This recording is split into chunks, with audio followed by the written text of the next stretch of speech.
जय भीम बोलते हो, देवी देवता की पूजा नहीं करते हो, पूजा नहीं करते हो।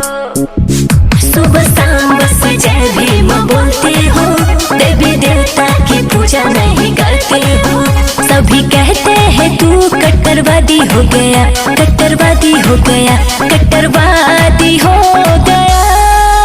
भीम मिशन में जाके संघर्षवादी हो गया, संविधान पढ़ते पढ़ते भीमवादी हो गया। भीम मिशन में जाके संघर्षवादी हो गया, संविधान पढ़ते पढ़ते भीमवादी हो गया।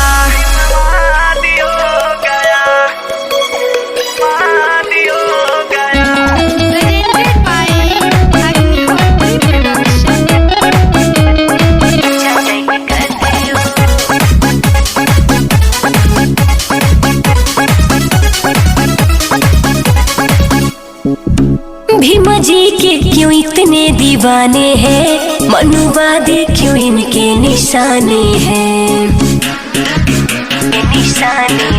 भीम जी के क्यों इतने दीवाने हैं, मनुवादी क्यों इनके निशाने हैं। भीम जैसा हुआ कोई अब तक विद्वान नहीं, दिए अधिकार साहेब भगवान नहीं।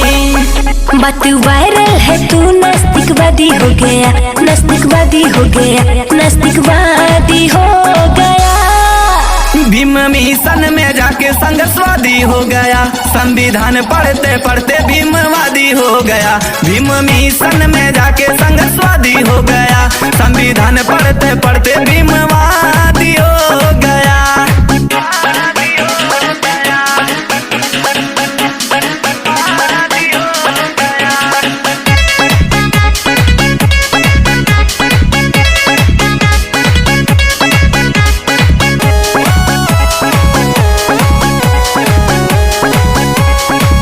यह मिशन है क्या बतलाओ तुम, कैसे बने भीमवादी सिखलाओ तुम।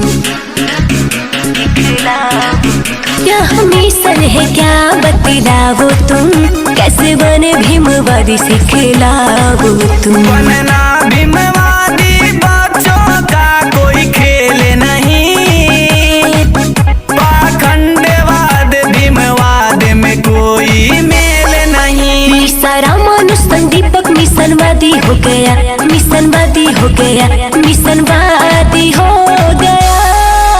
भीम मिशन में जाके संघर्षवादी हो गया, संविधान पढ़ते पढ़ते भीमवादी हो गया। भीम मिशन में जाके संघर्षवादी हो गया, संविधान पढ़ते पढ़ते